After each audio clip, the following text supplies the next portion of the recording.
Jornal da Alterosa, edição regional. Oferecimento. Intensivo Pismo, Enem, Curso Sírios. Um intensivo com foco no seu resultado. Olá, boa noite para você. Hoje é quarta-feira, dia 7 de agosto de 2024. O Jornal da Alterosa, edição regional, já está no ar para toda a Zona da Mata e Campo das Vertentes.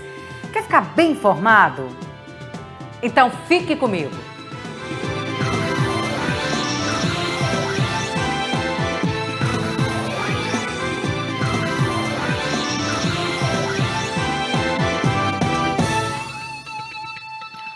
Um homem morreu em um acidente na linha férrea na cidade de Eubanque da Câmara.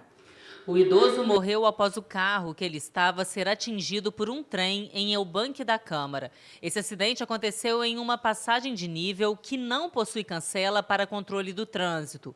O idoso tinha 62 anos e, segundo o SAMU, ele veio a óbito ainda no local.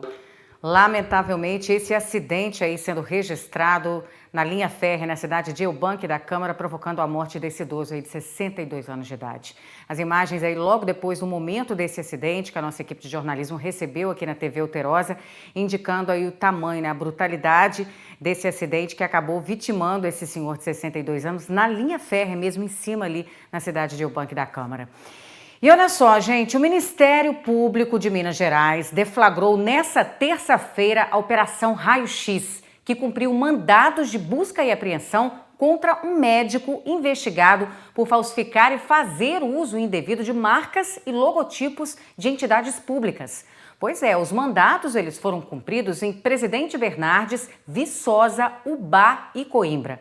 Segundo o Ministério Público, o médico usava as marcas e logotipos das prefeituras e do SUS sem autorização para emitir atestados e receituários falsos.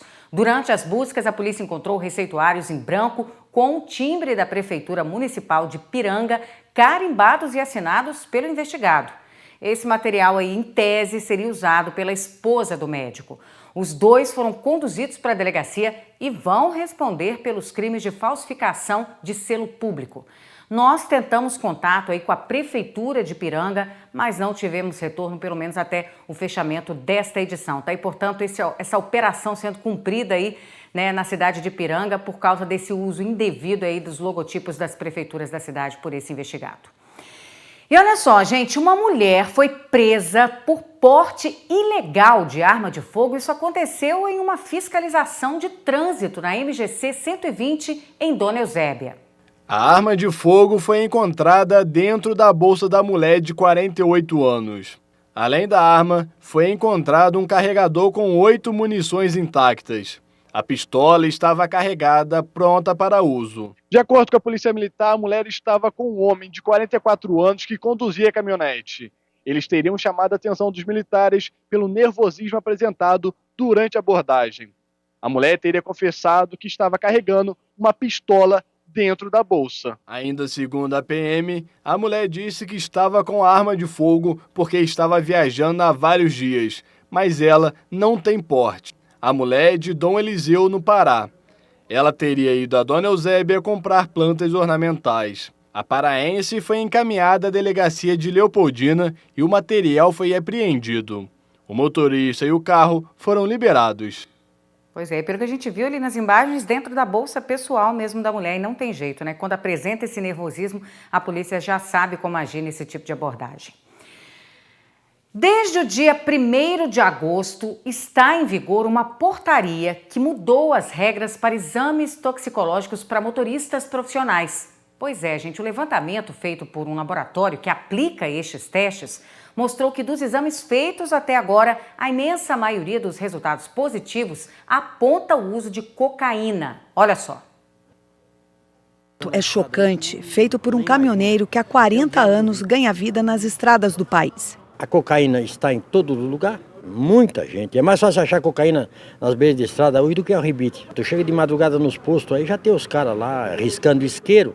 Quando tá riscando isqueiro é porque é droga, é crack, é cocaína.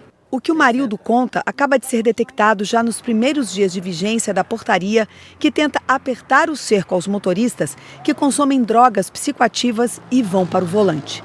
O exame toxicológico é obrigatório antes do condutor ser contratado por uma empresa, repetido a cada 2 anos e meio e na demissão. Além disso, o motorista poderá ser sorteado, sem aviso, para realizar o teste, também exigido na renovação da CNH nas categorias C, D e E. O exame detecta o consumo de droga até 90 dias antes. Para os caminhoneiros, o uso da cocaína, assim como era no passado o rebite à base de anfetamina, é para se manter acordado, reduzir o tempo das viagens e fazer mais entregas. Viagem que ele demoraria ali 3 dias para fazer, dormindo, descansando tranquilo, ele se vê numa situação talvez ali de dívida para pagar, ele acaba fazendo em 1 dia e meio, 2. O patrão ligando, fala, ó, você tem que vir. O cara ligando, pondo viva voz, o patrão toma um negócio aí e vem embora, se vira. Que aí você amanhã cedo aqui que eu preciso carregar esse caminhão de volta. Mas os efeitos são catastróficos. Vai aumentar a pressão, aumentar a frequência cardíaca. A pessoa acha que está acordada, que está bem. Mas o fato de ela não ter descansado faz com que seus reflexos e o seu julgamento perante qualquer situação adversa no trânsito fique diminuído. Se ela precisa frear de emergência, se ela precisa fazer a leitura de um semáforo, de um sinal de trânsito, tudo isso fica lentificado. Os relatos são assustadores. Há casos, inclusive, do motorista parar no meio da estrada e dizer para o policial rodoviário que ele está sendo perseguido por alienígenas. Há casos de motoristas que rodaram mais de 100 quilômetros colidindo com diversos veículos, dizendo que estavam sendo perseguidos. Ou seja, eles têm alucinações, e não só quando estão sob o uso da droga, também quando eles estão sob abstinência. O resultado dos testes é grave e isso nem revela todo o tamanho do problema. A situação pode ser ainda mais crítica se pensarmos nos inúmeros motoristas que driblam as exigências e não se submetem aos exames toxicológicos. Quantos deles estarão aptos a dirigir e oferecer segurança no trânsito brasileiro? Não sabemos. Segundo o movimento SOS Estradas, há mais de 3,5 milhões de motoristas nas categorias profissionais que não cumprem a regra. Isso é muito grave, é 26% aproximadamente do total de condutores habilitados. Então nós temos aí a ponta de um iceberg que está sendo revelado com essa política pública. Agora, a verdade é que o motorista não comparece para fazer o exame, em particular o autônomo, mas também os de empresas, porque eles não passam no exame. Por isso que a positividade, a gente chama de positividade escondida, é aquela de pessoas que não aparecem no laboratório e que naturalmente não vai ter um laudo dessas pessoas. Tanto é que você vê os acidentes hoje, né? Tu fica martelando como aconteceu, por que aconteceu, é droga. Pois é, lamentável a gente mostrar o que os profissionais, né, que exigem, né, que tem que conviver com essa pressão, fazem com o próprio corpo, com o próprio organismo. E mediante esses testes, o resultado sendo divulgados, fica um questionamento. O que fazer depois desses dados, desses números apresentados, né? E agora a gente vai para a cidade de Juiz de Fora, onde 4 pessoas ficaram presas, gente, num elevador. Isso aconteceu bem no centro de Juiz de Fora nessa terça-feira. O corpo de bombeiros teve que ser chamado, viu?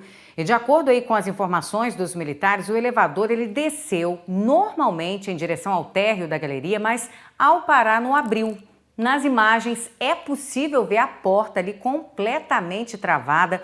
Os bombeiros usaram técnicas de arrombamento com pés de cabra para abrir esse elevador com muita dificuldade, eles conseguindo agir nessa ocorrência. Após alguns minutinhos, finalmente, os 4 passageiros puderam sair do elevador, todos eles sem ferimentos ali, o outro abanando a camisa ali num calor danado. Ainda bem que, apesar de todo esse susto, ninguém ficou ferido, né? Nesse elevador aí na região central da cidade, a peleja aí dos homens do 4º Batalhão do Corpo de Bombeiros com pés de cabra na tentativa de abrir essa porta que ficou travada bem no térreo de uma galeria na região central da cidade. Ainda bem que ninguém se feriu, todo mundo saiu seguro, meio apavorado ali, abafado com calor, mas saiu bem, sem ferimentos, sem machucado, sem nenhuma ocorrência mais grave aí em relação a esses homens que ficaram presos no elevador. A gente vai dar uma paradinha, eu vou para um rápido intervalo e volto em instantes.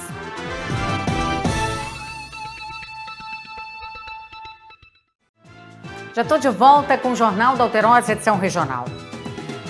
A Polícia Federal cumpriu 2 mandados de busca e apreensão e um mandado de prisão temporária hoje em Viçosa.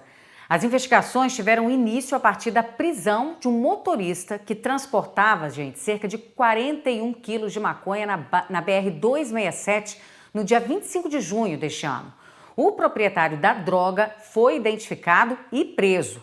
Ele vai responder pelo crime de associação para o tráfico, podendo ser condenado a até 10 anos de reclusão. Tá? E, portanto, essa operação por parte da Polícia Federal prendendo o dono dessa quantidade de maconha que foi identificada aí pela PF. E olha só, a rotina de trabalho nos dias atuais faz com que muitos pais busquem alternativas para cuidado dos filhos fora do período escolar. Uma opção é encontrada na própria escola no período integral. As crianças ficam no contraturno e fazem atividade de reforço, brincadeiras e se alimentam.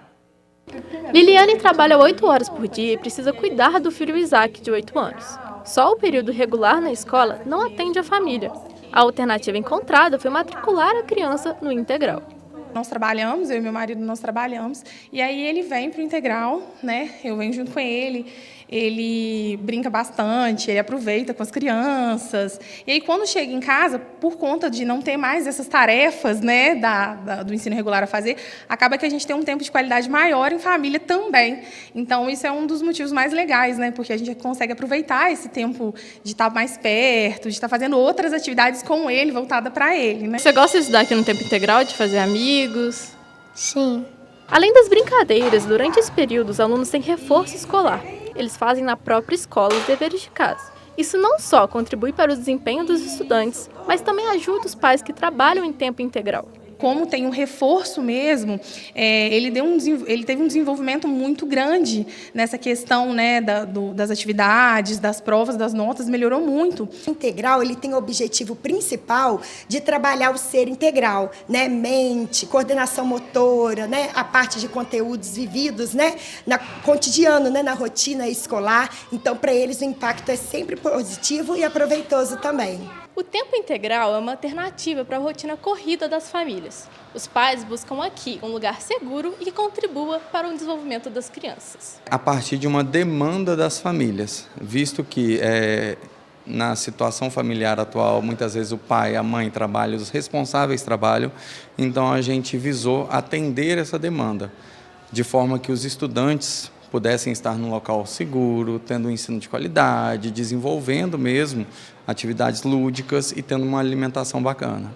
Os pequenos também almoçam na escola. A dieta balanceada faz com que as crianças comam de forma mais variada. Em casa, não quero comer isso, não quero comer aquilo. E aí, como ele vem, né, e almoça aqui, eu percebo que ele tem experimentado coisas diferentes e até mesmo gostado, coisas que às vezes ele falava, eu não gosto, e começou a experimentar e comer também. Então, assim, para a gente foi um salto muito grande no desenvolvimento dele. Bacana demais ver o sorriso dos pais aí na hora que vai buscar os pequenos, né? Agora vem comigo, gente, vamos mudar de assunto um pouquinho. Eu tenho uma super dica para as grávidas. É informação de utilidade pública, tá?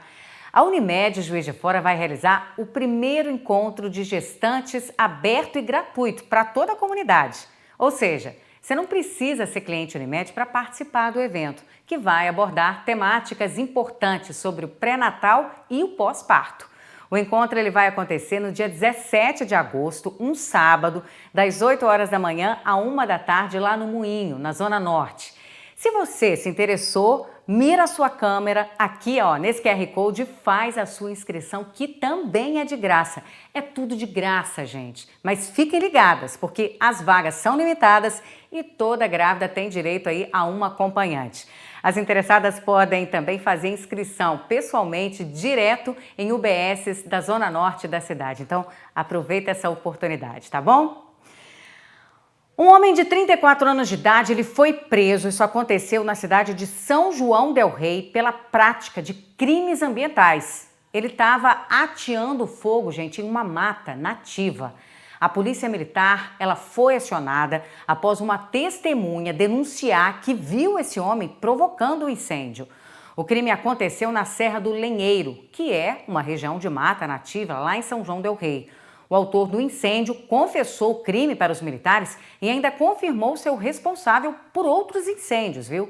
Segundo a Polícia Militar de Meio Ambiente, a área queimada é de 1.800 metros quadrados. O homem foi autuado em R$ 6.700 e foi conduzido para a Delegacia de Polícia Civil. Ainda falando sobre esse assunto, As queimadas aumentaram 69% na Zona da Mata. Isso aconteceu no mês de junho deste ano, em um comparativo com o mesmo mês do ano passado, segundo dados do Corpo de Bombeiros. Os militares estão trabalhando na divulgação sobre os perigos dos incêndios em vegetação nesta primeira quinzena de agosto. Essas imagens são de queimadas no bairro Nossa Senhora Aparecida, em Juiz de Fora, no mês de julho. O fogo se estendeu pela vegetação e colocou em risco residências no entorno. Houve risco de explosão por ter sido próximo à torre de transmissão de energia. Foi bem neste lote que aconteceu esse incêndio. E não é um caso isolado. As queimadas aumentaram 69% na Zona da Mata em junho de 2024, comparado a 2023. O perigo da destruição da vegetação, né? Existe também o perigo da vida. Lembrando aí que o incêndio de vegetação em área urbana, ele pode acabar passando para locais como edificações, casas, empresas, carros estacionados próximos, né? E até, como a gente viu no exemplo aqui, estações de energia elétrica. Existe a destruição da vegetação que altera todo um ecossistema, o meio ambiente onde está presente ali. Então, os animais, né, fauna que usam daquele ecossistema, daquela vegetação para se reproduzir, para se alimentar, elas vão sair daquele local, buscar refúgio em outros locais. Então, pode acontecer migração de animais para dentro de residências, por exemplo. Poluição do ar, existe a gente já está num tempo seco, então já aumentam aí as incidências de problemas respiratórios nas pessoas. Em Minas Gerais, segundo a CEMIG, as queimadas já prejudicaram mais de 45 mil clientes no primeiro semestre deste ano. Podem causar transtornos desde impactos locais até mesmo a impactos de afetar cidades inteiras ou afetar regiões inteiras. Eles têm potencial de, por exemplo, desligar uma linha de transmissão e o impacto ser significativo para muitos clientes. Esse técnico do sistema elétrico fez uma simulação do estrago que o incêndio faz na rede elétrica. Realizamos aqui um ensaio exemplificando tudo isso, aonde nós simulamos aqui uma fogueira e uma linha de transmissão. E observamos que em determinado momento essa linha, esse ar ele passa a ser condutivo. Observamos um arco elétrico se formando entre a linha de transmissão e o solo. Quando o nosso sistema ele reconhece essa descarga, ele desliga todo o sistema. O Corpo de Bombeiro faz monitoramento via satélite de focos de calor.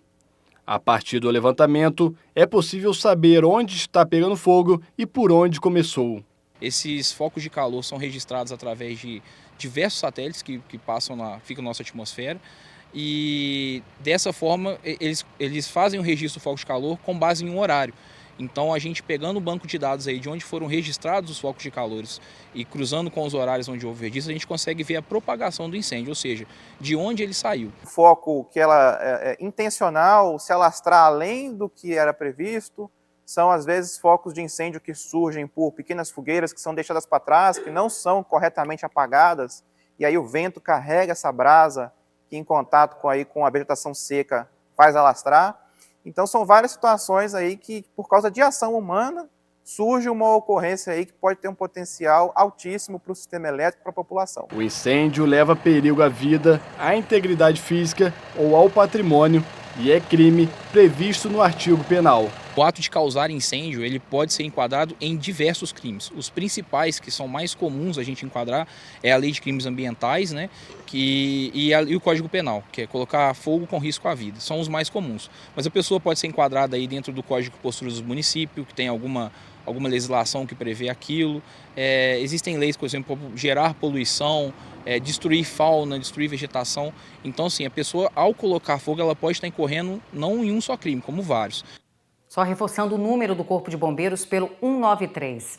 A gente fica por aqui, uma ótima noite para você e até amanhã. Tchau, tchau.